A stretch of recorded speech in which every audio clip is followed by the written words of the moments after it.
Esta conferencia comenzará a grabarse.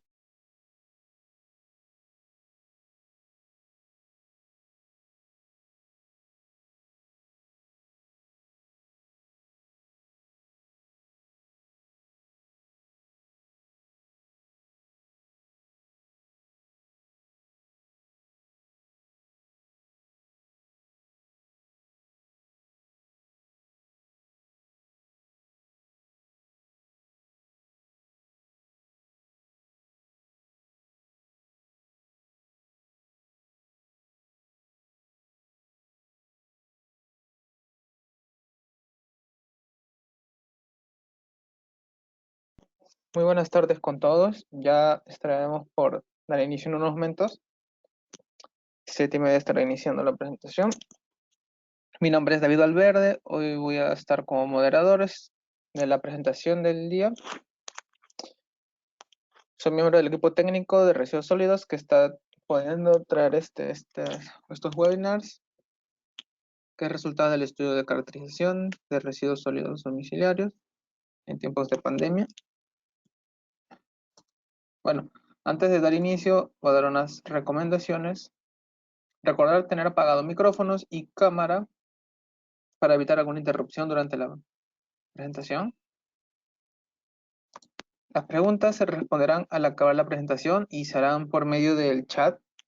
Ustedes van a escribir todas las dudas que tengan para poder, al finalizar, ser respondidas por el ponente. Ahora, es importante que ustedes registren bien sus datos, ya que estos estarán en la lista de asistencia, que con esto se podrá verificar al momento de si quiere emitir algún certificado.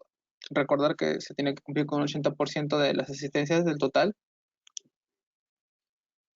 Bueno, para lograr colocar correctamente sus datos, en la parte superior izquierda hay una flecha que está al costado de la palabra GoToMeeting, y al darle clic permitirá desplegar una serie de opciones. En estas está la primera opción, que dice editar nombre y correo electrónico. Ustedes darán clic y podrán realizar los cambios en la siguiente pestaña. ¿Qué te parece? Una pequeña ventana emergente que dice nombre y correo electrónico. Colocar todos estos. Deben verificar que están colocados correctamente para evitar algún problema de identificación al finalizar y se ve en la lista de asistentes. Y en caso de estar desde un celular, la forma de hacer los cambios es en la parte inferior izquierda hay una opción que dice editar con 3 puntos, un botón con 3 puntos, y al darle clic sale una ventana que permite saber editar información, y la ventana que aparecería es la que sale en el lado derecho. Colocan sus nombres y correo electrónico. Bueno, antes ya de dar inicio, recordar todas las indicaciones dadas, y le estaré dando el pase en un momento al ponente del día de hoy, el señor Johan Yukisenko. Se encuentra. Muy buenas tardes. Sí, Ok, entonces son de ya las 7:30. Ya estaremos por dar. Le voy a dar el paso, es una pequeña introducción del ponente del día de hoy. El expositor Johan Yukisenko Picón es magíster en Ciencias Ambientales de la Universidad Nacional Agraria de La Molina, químico de la Universidad Nacional de Ingeniería. Ha trabajado en el SGC,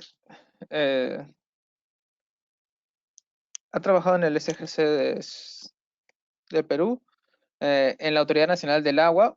Ha sido docente de la Universidad Nacional de Ingeniería y de la UNTELS, coautor de protocolos de monitoreo de calidad de recursos hídricos superficiales en el 2016, y actualmente es coordinador de evaluaciones ambientales en energía de la Dirección de Evaluación Ambiental de la OEFA. Sin algún otro particular, le doy la bienvenida. Señor Johan Chuquisenko Picón, muy buenas tardes. ¿Me escucha correcto? sí, David, muchas gracias por la introducción y gracias por la invitación para participar en este webinar. Me escuchan claro, ¿verdad? Correcto, sí, se escucha muy bien.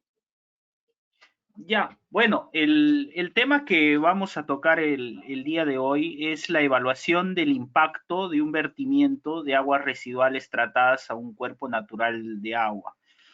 Eh, Comúnmente este tipo de evaluaciones en los estudios de impacto ambiental no se tocaban a profundidad normalmente, ¿no? Nosotros cuando evaluamos impactos ambientales en los CIAs generalmente nos basamos, por ejemplo, en la matriz de Leopold, ¿no? Que ya está un poco desfasada y todo, pero aún todavía siguen utilizando para evaluar impactos.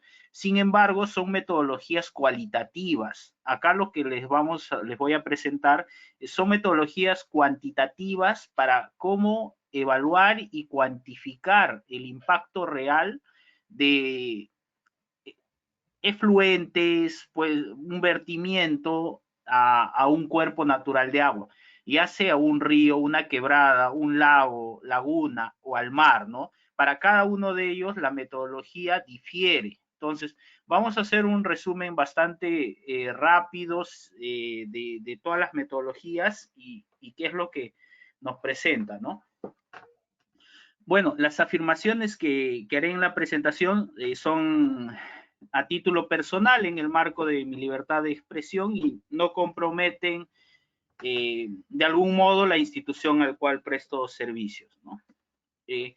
Bueno, como les comenté, vamos a tener una introducción, marco normativo de cómo aplica este tema de la evaluación de impactos y posteriormente vamos a desarrollar con bastante detalle lo que es la evaluación de impactos en un cuerpo lótico, ¿no? Hablamos de un cuerpo lótico, un río, una quebrada y un cuerpo léntico, hablamos, por ejemplo, zona marino-costera, un lago, una laguna, ¿no? Por eso es que son metodologías un poco diferenciadas para ambos casos. Bueno, vamos con un tema del marco normativo. La mayoría de nosotros tenemos bastante conocimiento de lo que son los ECAs y los LMP, ¿no? A modo de resumen, el ECA es el estándar de calidad ambiental y el LMP límite máximo permisible. Es lo que nos establece la normatividad acá en Perú. ¿Y cómo aplica? El ECA aplica sobre el cuerpo receptor. Por ejemplo, si yo tengo un río o una quebrada, el ECA se aplica sobre el río o la quebrada y para eso está el ECA agua. Si estoy en una ciudad, ¿no? Que emite bastantes emisiones de sus diversas industrias, el ECA aire es el que aplica en todo el aire, ¿no? Pero sin embargo, como les comenté, las industrias emiten emisiones, pero esta emisión es regulada por los límites máximos permisibles. También tenemos ECAs para suelo, ¿no? También tenemos LMPs y los LMPs varían de sector en sector. Tenemos límites máximos para industria, para saneamiento, para agricultura, para minería, para hidrocarburos. Entonces,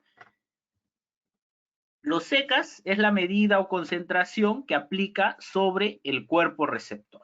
Puede ser agua, aire o suelo, cuerpo receptor. Eso es algo clave que debemos tener en cuenta. Y los LMPs aplica sobre la fuente, ¿no? Entonces, estos dos conceptos van muy de la mano. O sea, si la fuente va a llegar a impactar mi cuerpo receptor, obviamente tengo que controlar ambas cosas. Ahí es como yo puedo medir cómo mi fuente impacta mi calidad de agua, de aire o suelo, ¿no? Y si impacta, ¿cómo lo mido? ¿Qué controles tiene? ¿No?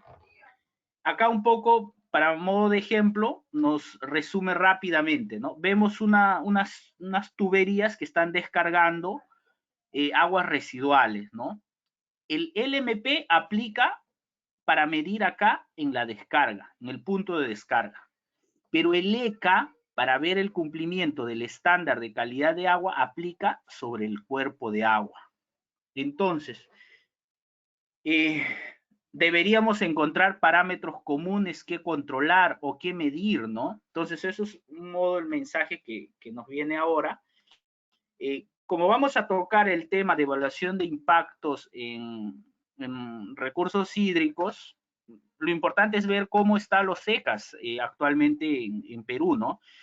Todo ese tema de la legislación de aguas apareció en 1969 con la Ley General de Aguas, el cual estuvo vigente por 39 años, que después de la creación del Ministerio del Ambiente, en 2008, se creó el estándar de calidad del agua del 2008, ¿no? Y en el 2009 se crearon unas disposiciones complementarias, 39 años después.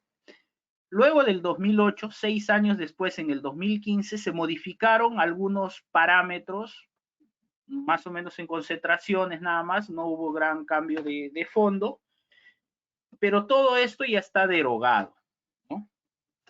Actualmente nosotros tenemos un estándar de calidad de agua aprobado en el 2017. Entonces, sobre este estándar es lo que nosotros evaluamos y regulamos el cumplimiento de la calidad.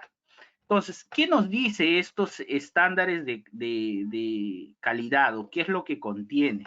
Nosotros vemos acá, por ejemplo, categoría 1, poblacional y recreacional, ¿no? Esta es la categoría 1, tiene 4 categorías este estándar y cada uno está subdividido, ¿no? 4 categorías y 17 subcategorías. Quiere decir que de acuerdo al uso que tiene el recurso hídrico, yo lo voy a evaluar con determinada categoría. Y cada categoría tiene parámetros en su mayoría diferenciados, no solo en parámetros, sino también en el nivel de concentración, ¿no? Entonces, ¿cuántos parámetros nos está contemplando el ECA? 104 parámetros dentro de las 17 categorías. Obviamente muchos se repiten y otros son independientes propiamente del uso. Entonces, si mi ECA agua tiene alrededor de 104 parámetros para yo vigilar o controlar que la calidad del recurso hídrico es adecuado, entonces la contraparte, que son los límites máximos permisibles que tienen, ¿no? Para ver cómo hacen, cómo engranan estas dos normas, ¿no? Y miren, a modo de ejemplo, estos son algunos límites máximos permisibles que tenemos acá en Perú. Por ejemplo, para cemento, 3 parámetros. Para una industria de cemento solo controlamos 3 parámetros. Estos son de efluentes. ¿Ah? Ojo. Para cerveza, 6 parámetros. Papel, 6 parámetros. Curtiembre, 11 parámetros. Para hidrocarburos, 21 parámetros. Para minero metalúrgico, 12 parámetros. Y para municipalidades o aguas residuales domésticas, 7 parámetros.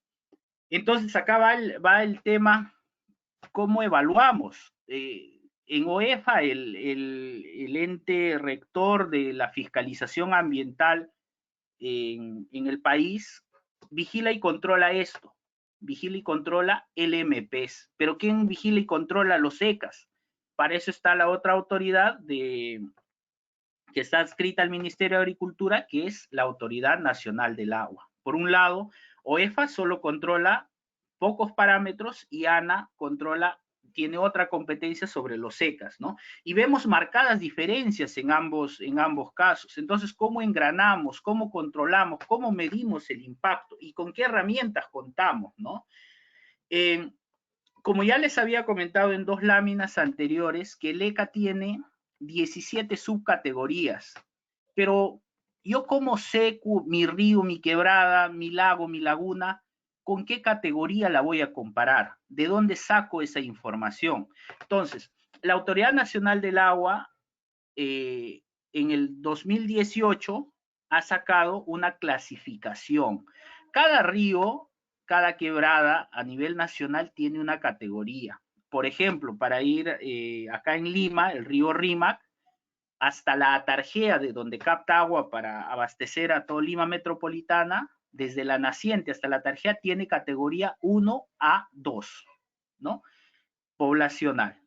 Pero desde la tarjea hasta la desembocadura en el mar, tiene una categoría 3, que es para riego de vegetales y bebida de animales. Esto es algo particular. Normalmente, dependiendo del uso, los ríos tienen tramos completos que pueden ser categoría 1, categoría 3, para lagos y lagunas son categoría 4, por ejemplo. Todo ese detalle nos lo da acá. Entonces, yo sabiendo cuál es la clasificación de mi cuerpo de agua, sé qué parámetros están regulados en el ECA, ¿no? Ahí tenemos un primer acercamiento. Ahora, si ya tengo los parámetros de mi cuerpo de agua y también tengo los del efluente, porque sé la industria y por ende conozco los LMPs, la Autoridad Nacional del Agua en el 2017 sacó una guía para la determinación de la evaluación de la zona de mezcla y la evaluación del impacto de vertimiento, ¿no? Que es básicamente en lo que nos vamos a centrar ahora, ¿no? Entonces acá nos dan metodologías precisas de cómo evaluar los impactos. Y bueno, también hay un instrumento que es el monitoreo de la calidad, ¿no? Cómo se colecta la data de campo, y acá también hacen unas precisiones respecto a las zonas de mezcla, puntos de control, distancias desde los efluentes, ¿no? Esto es el protocolo de monitoreo de la Autoridad Nacional del Agua, ¿no? Aprobada en el 2016. Entonces, ahora ya entrando al tema de razón de este webinar, vamos a ver la evaluación del impacto del vertimiento a un cuerpo receptor lótico. Traducción, ríos y quebradas. Entonces, cuando un efluente se vierte hacia un río o una quebrada, por ejemplo, acá en la imagen lo podemos ver, bastante notorio, ¿no? No necesariamente todos los efluentes o vertimientos van a ser notorios como estos. Pero si yo voy y le tomo la muestra, por ejemplo, el efluente vierte acá, pero yo voy y le tomo la muestra acá, ¿va a exceder o no va a exceder los secas? ¿No? Así como lo vemos, lo va a exceder. Entonces, yo lo puedo sancionar porque está excediéndome los estándares de calidad del agua y por ende hay un riesgo hacia el ambiente y a la salud de las personas, porque ese es el fin del ECA. ¿Lo puedo sancionar? ¿Le puedo dar medidas correctivas? La respuesta es no. ¿Por qué? ¿Por qué yo no puedo sancionarlo si él acá está impactando el ECA? Por la simple razón de que el mismo estándar de calidad del agua, aprobado en el 2017, y esto viene ya del 2018, prevé lo que es una zona de mezcla, una zona de exclusión del ECA. Dentro de una zona donde el efluente se va a mezclar con el agua, se permite la excedencia del ECA. O sea, acá se puede exceder el ECA y no hay problema. El tema es poder definir cuánto es esta zona de mezcla, ¿no? Y si sobre lo definido en la zona de mezcla, ver si aguas abajo de la zona de mezcla vas a impactar o no. Este caso también, por ejemplo, si nosotros vertemos acá, vemos claramente cómo se va desplazando y diluyendo, generando una zona.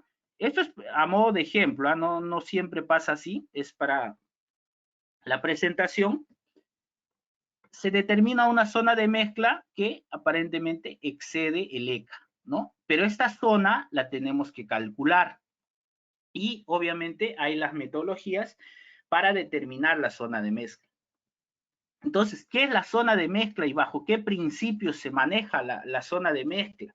La zona de mezcla, como acá nos menciona la presentación, es el volumen de agua que logra la dilución del vertimiento por procesos hidrodinámicos y dispersión. La zona de mezcla es más hidrológico, ¿no? Para determinar una zona de mezcla, las mismas metodologías solo nos prevén pendiente, velocidad, sinuosidad, por ejemplo, del cuerpo, ¿no? Muchos pensaríamos que depende de la concentración del efluente o del ECA. No, eso ya es la evaluación del impacto. pero para determinar una zona el cual el cuerpo receptor puede lograr diluciones, simplemente está basado en procesos hidrodinámicos y de dispersión, ¿no? El propósito de utilizar la zona de mezcla es la capacidad de que el cuerpo puede diluir, ¿no? Porque obviamente los límites máximos permisibles son concentraciones bastante altas comparadas con los secas. Por ejemplo, para DBO o DQO, los LMPs del sector saneamiento están en 150. Pero el ECA, para la categoría 3, que es la que más abunda a nivel de Perú, es 10. Entonces, ingresarle una carga de 150 miligramos por litro a un cuerpo de agua, que su máximo valor que puede tener para que no impacte es 10, dependiendo del caudal, lo va a impactar, ¿no? Entonces, esos detalles son los que nos van a poder evaluar el impacto, ¿no?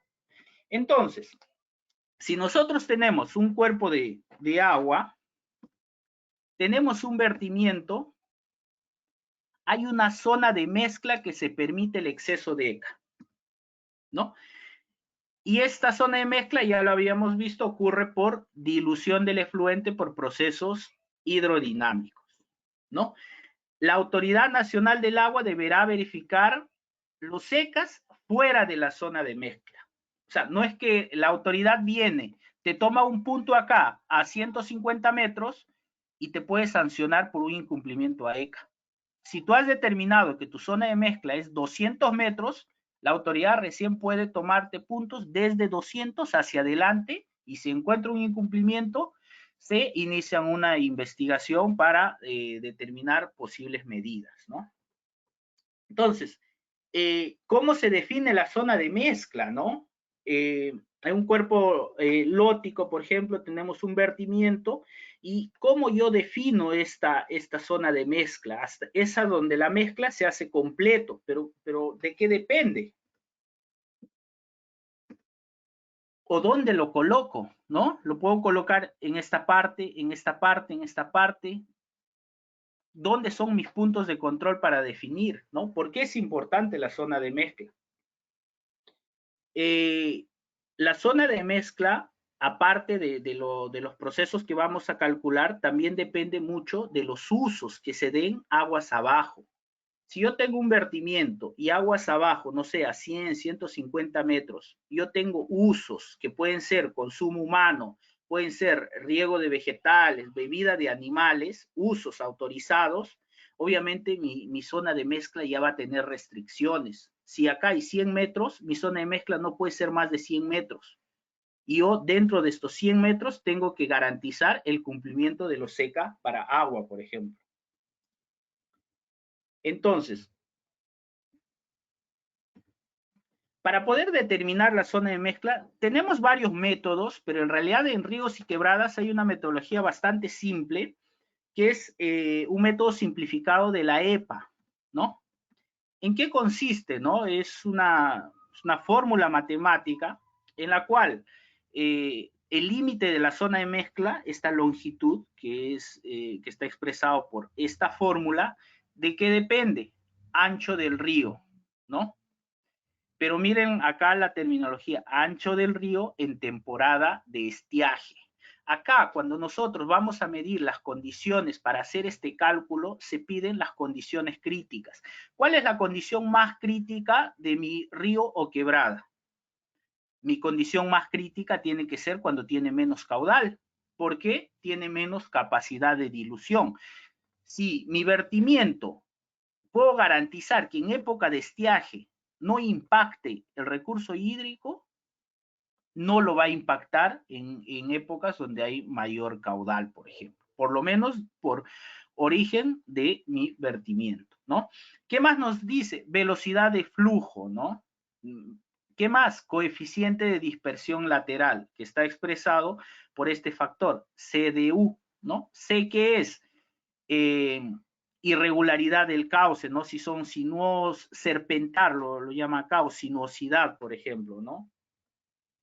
que es la D, profundidad promedio del río, ¿no? Y la U, que es un coeficiente que está expresado por GDS, que es aceleración de la gravedad y pendiente, ¿no?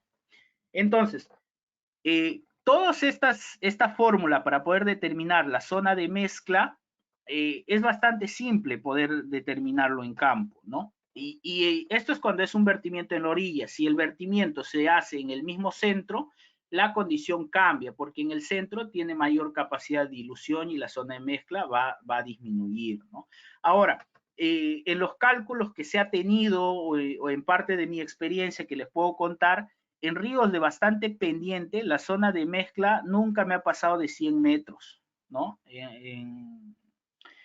Pero en ríos de baja pendiente, como podemos tener en la selva, he calculado 512 kilómetros de zona de mezcla, ¿no? Entonces, acá hay una restricción, por ejemplo. La zona de mezcla no puede ser mayor a 500 metros, ¿no? Porque en la selva, si hacemos el cálculo, te sale kilómetros, ¿no?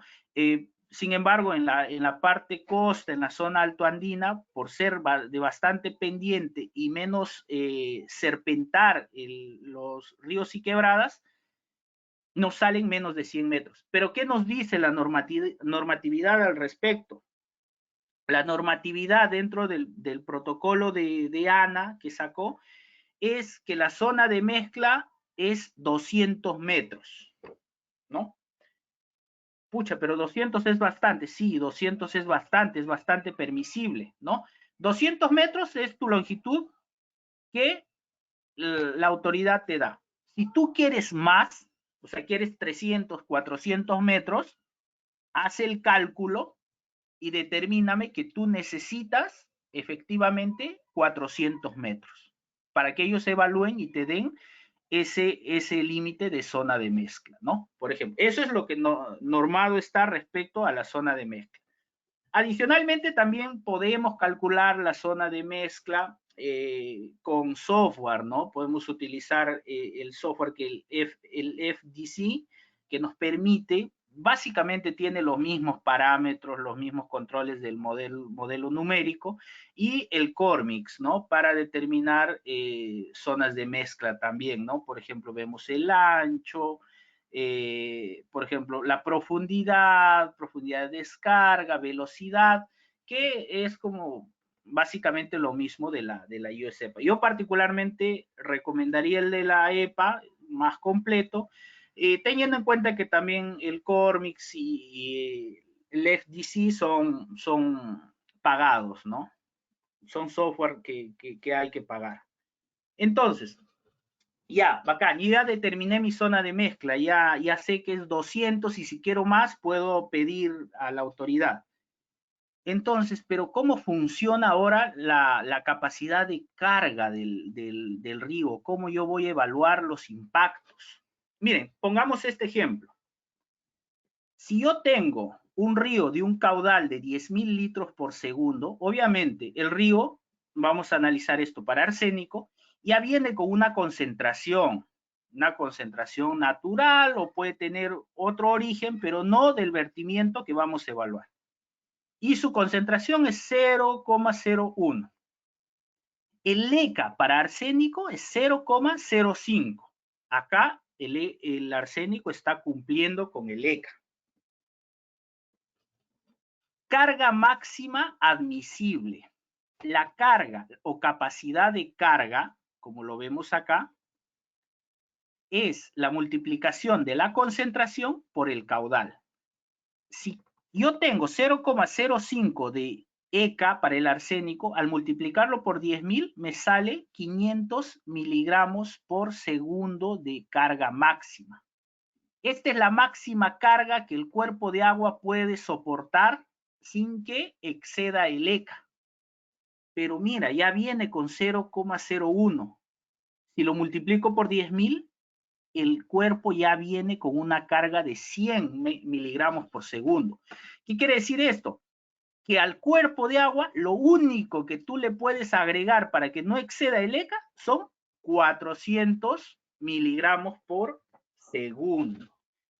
Esa es mi capacidad de carga. pero esta capacidad de carga que está relacionado con el vertimiento, quiere decir que la multiplicación de la concentración del efluente, y esto es para cada parámetro, ojo, por el caudal del vertimiento, no tiene que superar los 400 miligramos por segundo. ¿Y cómo funciona esto? Esto va en el sentido de que si yo tengo una concentración alta de algún parámetro, en este caso de arsénico, tengo que verter menos caudal para cumplir con esto. O lo otro, mejorar el sistema de tratamiento para que la multiplicación de la concentración por el caudal sea menor a 400. Entonces, este tipo de evaluación del impacto se han dado cuenta que es de atrás hacia adelante y es caso un poco distinto a lo que normalmente conocemos como las evaluaciones del impacto, que va, yo digo, tanto es mi LMP, en base a eso diseño mis plantas de tratamiento y vierto para cumplir mi LMP y ya veo si lo excede o no el ECA, ¿no? Entonces, esa forma de cálculo está mal. Inclusive acá, al modelar desde atrás hacia adelante, podemos contemplar parámetros que no están en los LMPs y podemos regularlos de cierta forma. Por ejemplo, si el LMP minero metalúrgico no considera DQO, yo modelo DQO y mido DQO acá y le puedo controlar cuánto es su DQO máximo. Y eso sí lo permite dentro de la legislación, por lo menos a las autoridades, ¿no? Entonces, esto ya lo vimos, que el tema de la zona de mezcla y la excedencia. Estamos hablando que la zona de mezcla, la evaluación del impacto que vamos a realizar es por parámetro. Entonces, pero si tenemos un montón de parámetros, claro, tenemos, por ejemplo, y los más fáciles de modelar son los parámetros conservativos. Son los que se quedan constantes, o sea, tienen la misma concentración en el tiempo, ¿no? O desde el punto de vista del vertimiento. ¿Qué parámetros son estos conservativos? Los que no están cambiando su conservación. Las sales, por ejemplo, los metales. ¿Y qué otros parámetros tenemos? Los no conservativos, los que cambian exponencialmente, ¿no? ¿Y cuáles tenemos acá? Podemos tener otros metales, compuestos orgánicos, pesticidas, patógenos. Por ejemplo, la DQO se reduce de forma exponencial debido a los propios procesos de oxidación. El oxígeno primero se reduce de forma exponencial por los procesos de oxidación y después incrementa por la propia respiración de las algas que tienen, ¿no? Por ejemplo, esto de acá no se hace con un modelamiento normal de balance de masas como el que hemos visto, ¿no? El tema del amoníaco también, por ejemplo, el nitrógeno amoniacal, tiene una forma de modelar distinto a los parámetros conservativos porque interactúan todas las especies del nitrógeno que están en el agua, ¿no? El nitrato también tiene un comportamiento distinto. Entonces, tenemos conservativos, no conservativos como DBO y patógenos. Tenemos un comportamiento distinto para el oxígeno, para el nitrógeno amoniacal, para el nitrato. ¿Y qué hacemos con esto? Para los conservativos, no conservativos, DBO y patógenos, simple balance de masa, ¿no? Un balance de masa y podemos determinar el impacto. Para el oxígeno, necesitamos el modelo de depuración que simula el ciclo del oxígeno. Y para el tema del nitrógeno amoniacal y los nitratos, necesitamos balance de masa con todos los compuestos de nitrógeno, ¿no? Entonces, Este es el balance de masa simple que hay que hacer. La concentración en el punto cero de la zona de mezcla que yo voy a evaluar simplemente es concentración del recurso hídrico por el caudal antes del vertimiento, más la concentración del vertimiento por el caudal, acá en el vertimiento, entre los dos caudales. Ese es el balance de masa. Para cada parámetro lo voy a evaluar de esta forma, ¿no? Y sobre esto verificamos si este parámetro al límite de la zona de mezcla cumple con el ECA o no. A ver, veamos un ejemplo. Si yo aguas arriba tengo, por ejemplo, coliformes 790, número más probable por 100, y un caudal de 3 metros cúbicos por segundo, el vertimiento es 10.000 con un caudal de 100 litros por segundo. ¿Cuál es la densidad de coliformes aguas abajo luego de la mezcla completa, ¿no? Eso nos plantea el problema. Hacemos un cálculo de balance de masa. Lo primero que hacemos es la carga contaminante, que es la concentración por el caudal, la carga del vertimiento y la carga que deberíamos tener aguas abajo. Entonces, la suma de caudales son 3.100 litros por segundo y la densidad de carga entre caudal nos sale acá 1.087, número más probable. Y este valor es mayor al ECA, que es 1.000, por ejemplo, ¿no? Es así como nosotros evaluamos si bajo estas circunstancias o estas condiciones de vertimiento van a exceder el ECA o no. Y sobre esto, acá, ¿qué nos queda? O mejoramos el sistema de tratamiento o reducimos caudal, ¿no? Y esto puede ir en retro también. Si esto, como las condiciones como están, ya exceden el ECA, yo puedo calcular la concentración del vertimiento para saber cuál es, para que no exceda el ECA. Haciéndolo una forma en retro nada más, como está acá en la imagen, podemos calcular la concentración del vertimiento y nos sale, para que no exceda el ECA, tiene que verter máximo 7.300. ¿Cuánto está vertiendo? 10.000. Debemos mejorar el sistema de tratamiento. Y en esta misma circunstancia podemos calcular el caudal máximo. Si no podemos mejorar el sistema de tratamiento a menos de 10.000, lo que sí quizás podemos es bajar el caudal, ¿no? Entonces, esta es la fórmula para verificar el balance de masas y el cumplimiento con los ECAs para agua, ¿no? Pero, ¿qué parámetros, no? Los parámetros, acá son los parámetros del ECA, de acuerdo a lo que habíamos visto en el último ECA aprobado. Y la concentración de los vertimientos los podemos ver a través de los LMPs, ¿no? Si no hay LMPs, podemos utilizar normas internacionales que nos ayuden a regular de cierta forma o hacer el modelamiento. ¿Cuál es la concentración de aguas residuales?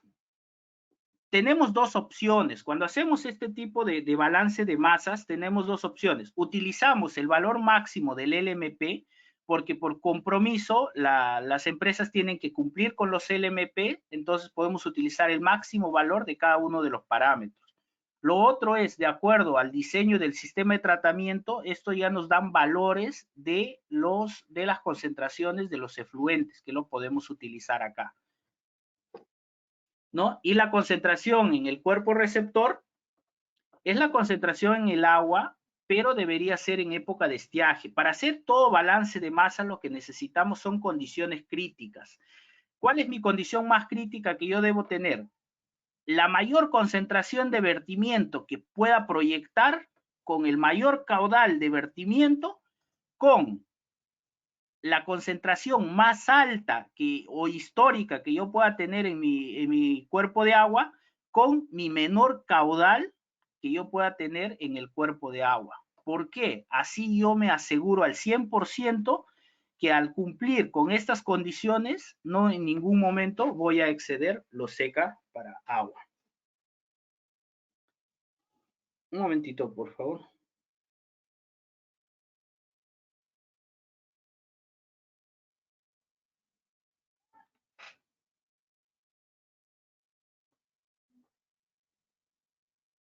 Ustedes que están... Entonces, ya vimos el tema del caudal del vertimiento. Vamos a pasar esto y el caudal del cuerpo de agua, un modo que los expliqué para poder ver el ejemplo. Perdón. Los métodos de autodepuración.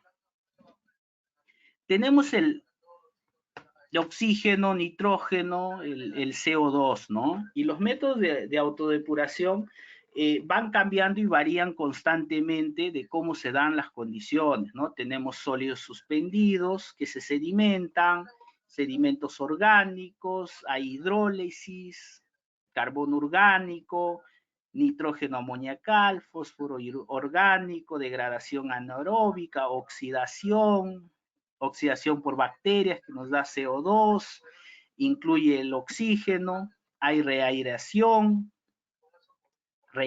con el CO2, nitrificación, y todo se va formando un ciclo, ¿no? Salen los nitratos, la desnitrificación aeróbica, hay sedimentación del fósforo, crecimiento de algas, fitoplancton, algas de fondo, luz solar, fotosíntesis.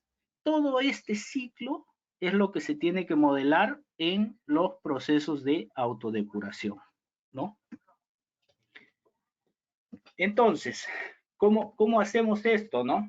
Tenemos, a ver, acá sí lo tenemos. No, ya no lo puse en los modelos. Tenemos el modelo de autodepuración, el Strip Phelps, para modelar oxígeno, que es el que nos mide todas estas condiciones de forma resumida, ¿no? Ya no lo puse por un tema de tiempo. Y vamos un poco a esta primera parte, las conclusiones. Tenemos LMP entre 3 y 21 parámetros, variables según el sector. 104 parámetros de agua. Entonces, es impredecible establecer qué parámetros debemos evaluar en función de la actividad generadora, ¿no? Eso es importantísimo. ¿Qué parámetros vamos a controlar, no? Parámetros para el sector que haya definido un límite máximo, sustancias químicas usadas. O sea, aparte de los LMPs, ¿qué sustancias se están utilizando en su proceso para poder incorporarlo como parámetros para evaluar el cumplimiento de los SECAS, ¿no? Entonces, esto un poco nos habla de las concentraciones críticas. Para parámetros reglamentados en el sector, ¿cuál es la concentración crítica? El LMP. ¿Por qué? Porque se entiende que cada sector sí o sí debe cumplir con el LMP. Entonces, esa es mi concentración crítica que yo uso en el modelo. Para parámetros no considerados en los LMP, se estima concentraciones críticas en base, ¿no? Puede ser valores medios en aguas residuales, en actividades similares, valores referenciados en literatura especializada, ¿no? Y cuando un vertimiento está en curso, estos son para vertimientos proyectados, pero hay los vertimientos en curso, lo más efectivo es medir las muestras con un laboratorio acreditado, ¿no? Entonces, esto lo voy a pasar por un tema de tiempo, el tema de la nitrificación, pero cuando hacemos un balance de masa del nitrógeno amoniacal debemos contemplar todos los compuestos del nitrógeno. Nitrógeno amoniacal, nitrógeno orgánico, ¿no? Nitratos, nitritos, ¿no? Y no hacer uno por uno el balance de masas que normalmente se hace, ¿no?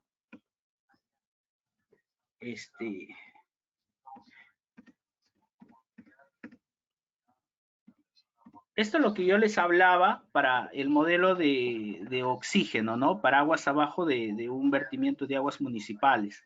Tenemos un caudal de entrada, consumo de oxígeno por el carbono orgánico, consumo de oxígeno en nitrificación, respiración de algas, demanda de eventos, reiración de agua, por ejemplo, tenemos producción de oxígeno en la fotosíntesis y un caudal de salida que nos da con otro oxígeno.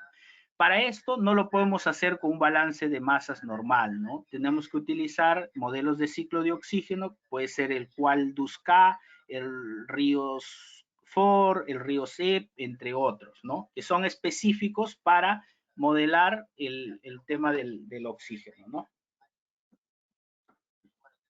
Si nosotros tenemos vertimientos consecutivos, es como si hiciéramos balances de masa consecutivos. Por ejemplo, yo hago mi balance de masas en esta zona, lo que yo determine acá como concentración final va a ser mi concentración inicial para este vertimiento.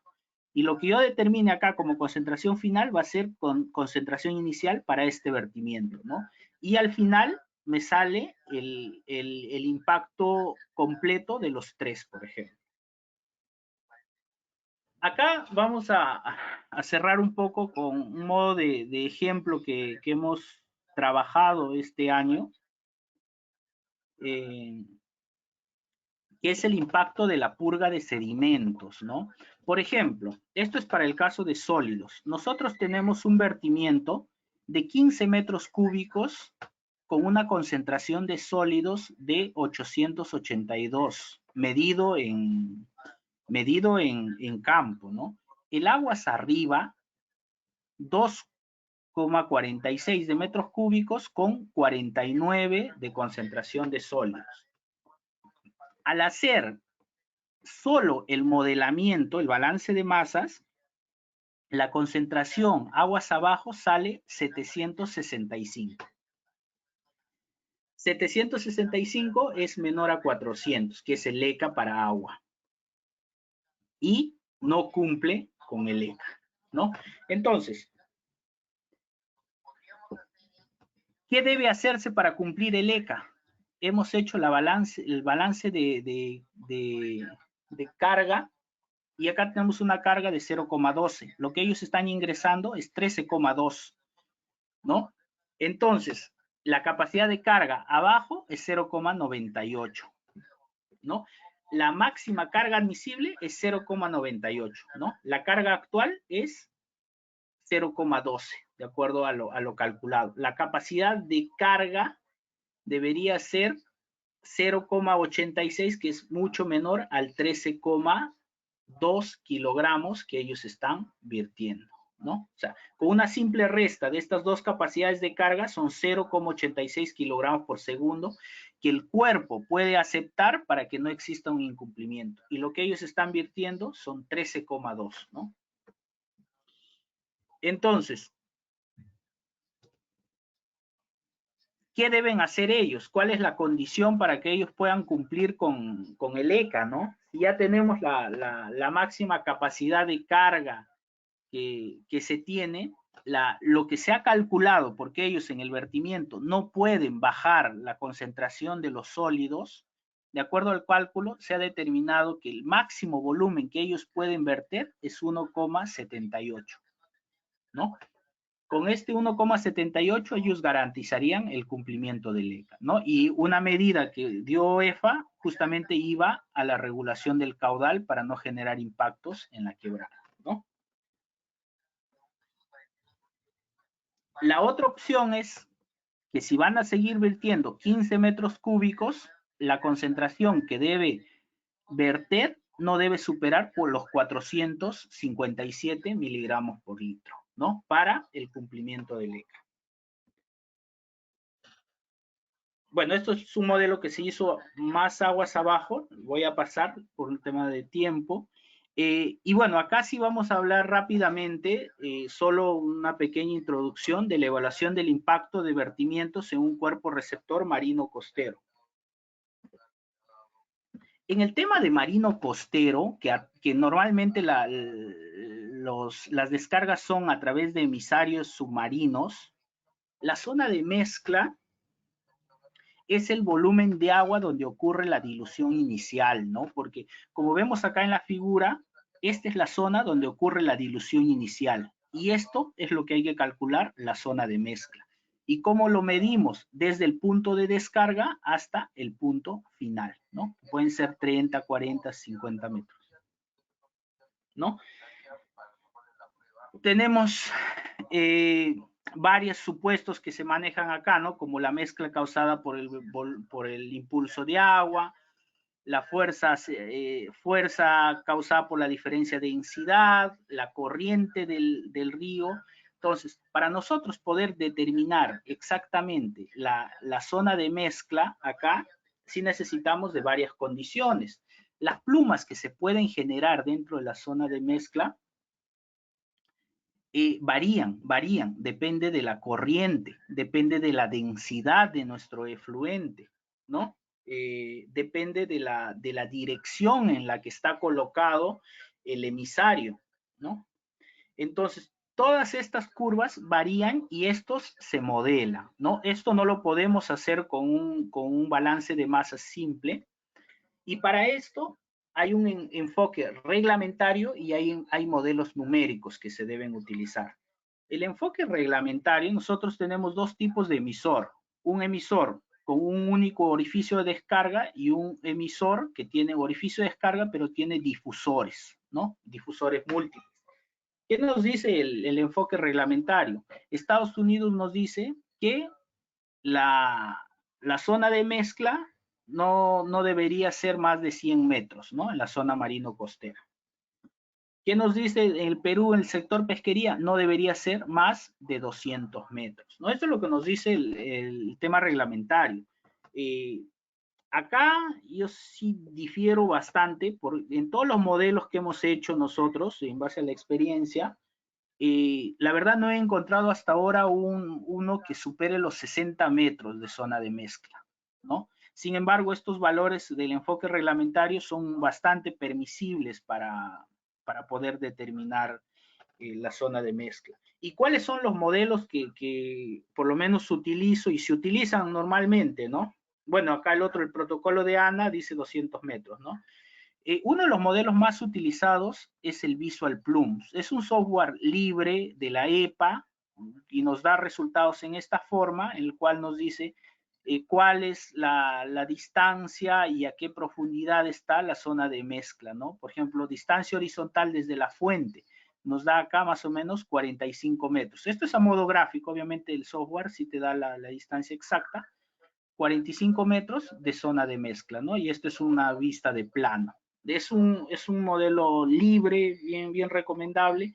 Y el otro, que es un poco más visual, es el Cormix, pero como les comenté en un inicio, esto es un programa pagado, ¿no? Bueno, y por mi parte, eso sería, es una presentación bastante resumida. Disculpen que esté apurado con la hora. Espero que les haya sido de bastante utilidad y es a la espera de sus preguntas.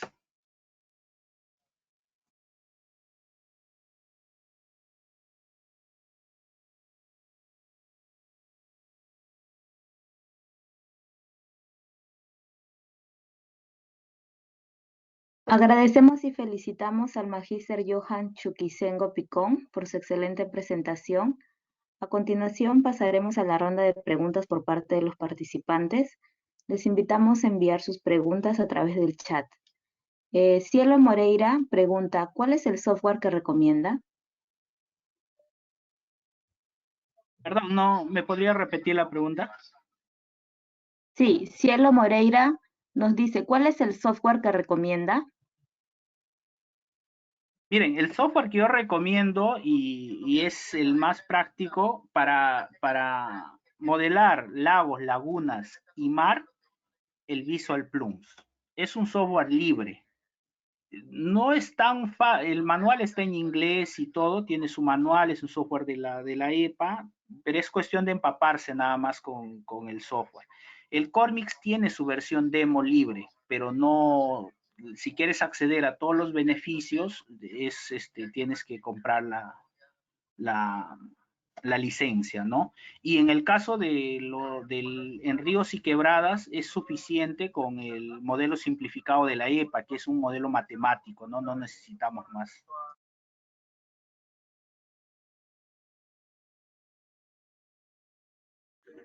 Gracias. La siguiente pregunta de Leslie Cepeda, ¿cuál es la relación entre DBO y DQO?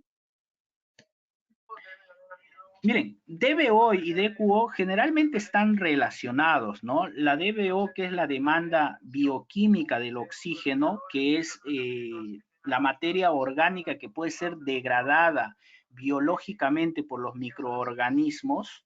Normalmente la relación que existe, porque la DQO es la demanda química de oxígenos, estamos hablando de materia orgánica como inorgánica, normalmente hay una relación de 2:1. En el peor de los casos, se dan relaciones pueden ser iguales. Lo que nunca puede pasar, inclusive es un tema de que sirve para los controles de calidad y todo, que la DBO sea mayor que la DQO. O sea, eso nunca puede pasar. Normalmente están en una relación que la DBO es como 1 y la DQO es como 2. Hay casos que son muy cercanos, pero nunca pasa lo contrario, que la DBO, si hay resultados que la DBO es mayor a la DQO, hay un error en la evaluación, en el muestreo, y hay que revisar la data.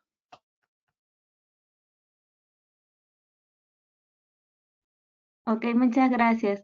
María Elena Apaza pregunta, en síntesis, ¿por qué es necesario cumplir con los SECA si no son de exigencia legal? Los SECA sí son de exigencia legal. Lo que pasa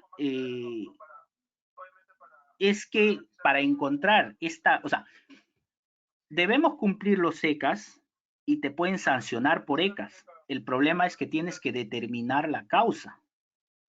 Y para determinar la causa es justamente estas evaluaciones de impacto. Hoy por hoy es muy difícil sancionar por ECA. Es muy difícil, pero es sancionable. Y es difícil sancionar porque no existen los modelos adecuados en el cual permiten determinar una causa. Si, por poner un ejemplo, nosotros estamos en un río donde hay 100 personas que tienen sus caños descargando, pero yo soy el último caño de ese asentamiento, por así decirlo. Me toman muestras aguas abajo y me dicen, tú estás excediendo el ECA. Yo le digo, oye, pero demuéstrame que yo te estoy excediendo el ECA si hay 100 personas más que están virtiendo, ¿por qué no pueden ser ellos? Y yo les digo, demuéstrame que soy yo. Entonces, ahí es la importancia de utilizar estos modelos y justamente si tienen ese carácter acusatorio y sancionador por incumplimiento de ECA. Lo que pasa es que es muy difícil demostrarlo nada más.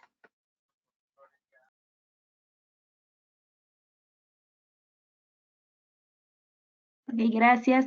Patrick Romani pregunta, ¿de qué manera evalúan si la manera que utilizaron el software fue la adecuada? Perdón, ahí no te copié la primera parte. Sí, ¿de qué manera evalúan si la manera que utilizaron el software fue la adecuada? Claro, ahí es bien importante, ¿no? Recordemos que en este tema de los modelos, si el resultado te va a dar dependiendo de la calidad de data que tú le alimentas. O sea, puedo tener distintos resultados. Por ejemplo, si yo quiero una condición crítica y utilizo data de los últimos 5 años de caudal del río, me va a dar una data mucho más certera que utilice una data del último año. El modelo te va a dar buenos resultados siempre y cuando le alimentes con la data correcta. Entonces, ¿cómo puedo diferenciar si un modelo está bien o no está bien? Es volver a correr, analizar la data, ver que los cálculos sean correctos y todos, pero al final de todo, recordemos que termina siendo un modelo. El modelo nos permite gestionar, prevenir, mejorar algunas cosas dentro de nuestros propios sistemas de tratamiento, condiciones de vertimiento, y a raíz de ello, a las futuras fiscalizaciones que tengamos no vamos a tener problemas, ¿no? Porque lo hemos hecho técnicamente. Eso es lo que podría comentar al respecto. Ok, gracias. Keila Gutiérrez pregunta, ¿qué tipo de vertimientos son los que se presentan mayor en la zona de mezcla?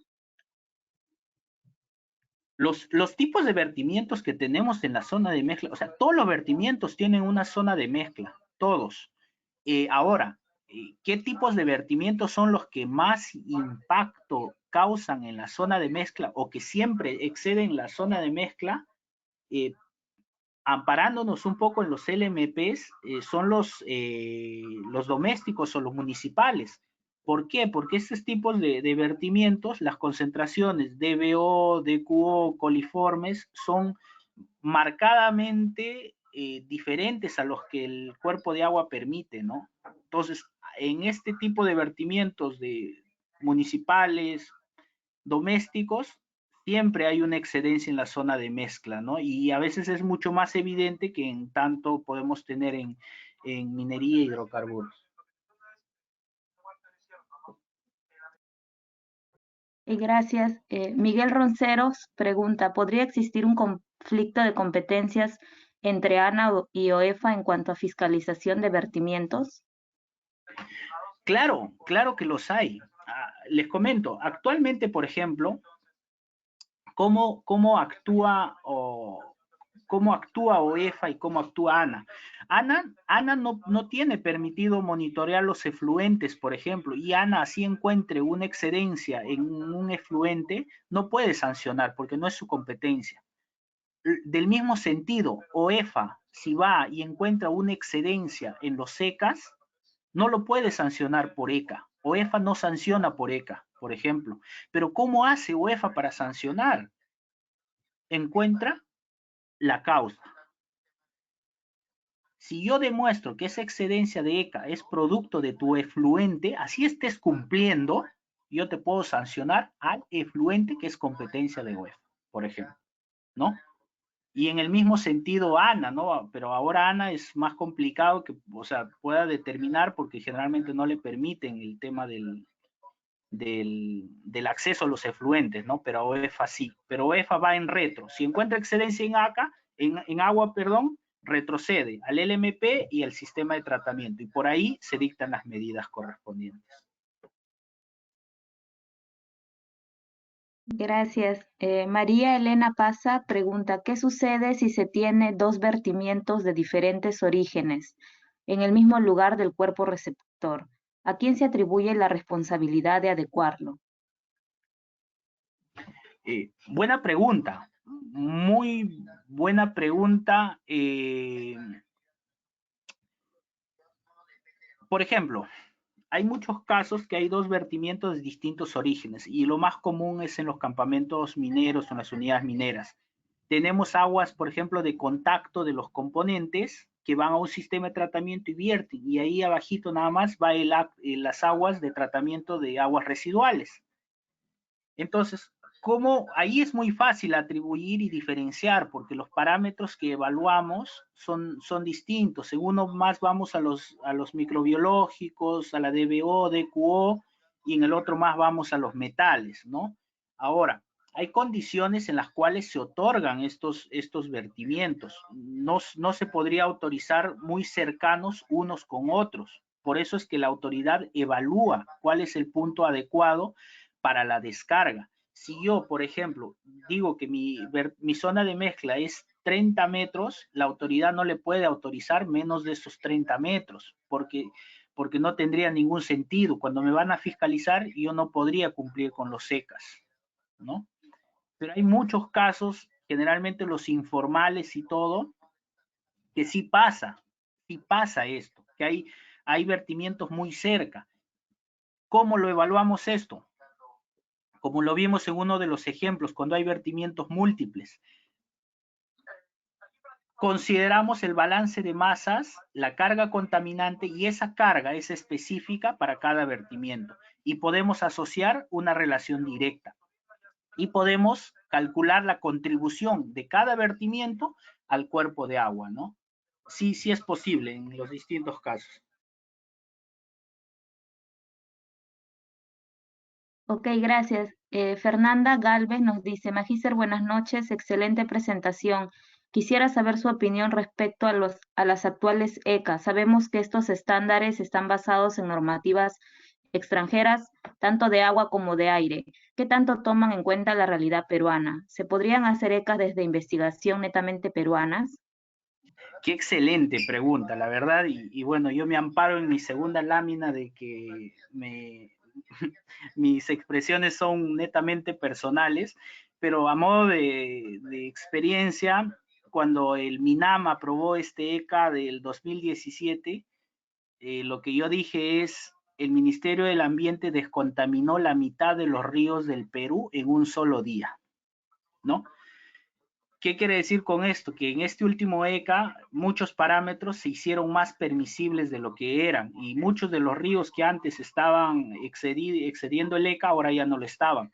Ahora, esto se toma de la canadiense y este ECA tiene muchos errores que no se adecúan a nuestra realidad y sí deberíamos tener un estándar que se adecúe más a nuestra realidad. El otro tema también que de los ECAs es que solo consideran metales totales, por ejemplo, pero el impacto a la salud humana y al de las personas generalmente se dan por metales en otros estados de oxidación, por ejemplo el arsénico.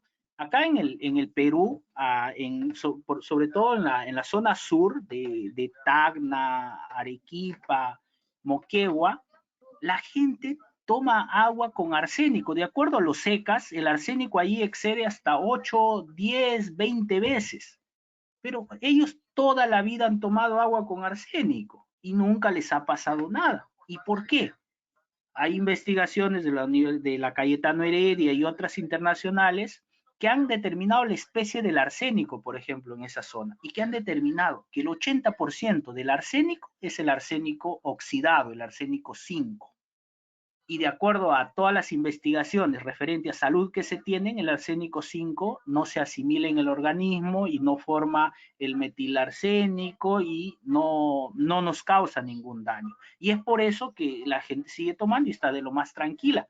Entonces, los ECAs, para determinar un impacto que es el fin en el ambiente y en la salud de las personas, no está muy adecuado a la realidad que vivimos. Y es cierto, falta mucha investigación. Ahorita nosotros, por ejemplo, como OEFA, adolecemos de poder determinar la especie de los metales, ¿no? Y ahora nos amparamos en modelos, en softwares para calcular especies, que son el FRIXI, por ejemplo, para ver especies óxido-reducción, y en base a eso modelamos y podemos hallar porcentajes de las especies que están presentes, pero todavía son aproximaciones un poco tenues las que tenemos. Nos falta mucha investigación, deberíamos tener ECAs, no sé, para ríos de la costa, un ECA para río de la selva, y tiene que ser específico para nuestra realidad, ¿no?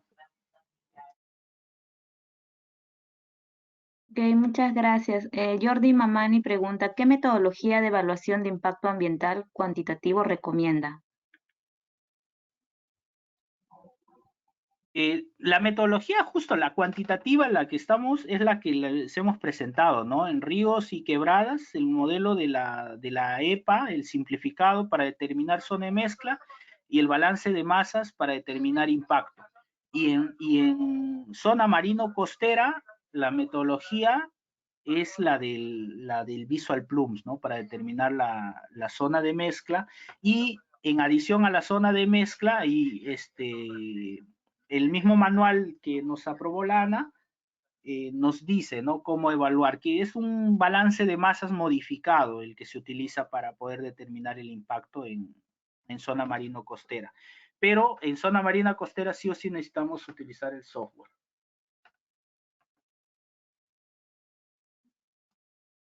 Ok, muchas gracias a todos los participantes y al magíster Johan Chuquisengo por su participación y su ponencia. Doy el pase ahora al ingeniero Norvin Requena. Buenas noches con todos y todas. Se les agradece que hayan participado de los webinars, ¿no? Tanto del anterior como de ahora del magíster Johan. Se han quedado algunas preguntas que por el tiempo, magíster Johan está un poco cargado con el tema del trabajo. Vamos a invitarlo nuevamente para que pueda exponer de repente un día domingo con más calma y realmente pueda atender todas las preguntas y todas las dudas como investigador que es, ¿no? Muy aparte del trabajo que ocupa, ¿no? Entonces, gracias también por participar del estudio de caracterización en tiempo de pandemia. Les estaremos comunicando para una nueva convocatoria. Recuerden que ya el estudio lo estamos replicando en Honduras, ¿no? Gracias a usted, a todos los que han participado de la convocatoria nacional. ¿Sí? Y estén atentos, mañana hay 2 capacitaciones, 2 webinars más. Les invitamos a que participen. Eso sería, gracias Olmaira también por el apoyo. Gracias a todos por asistir al webinar. Buenas noches.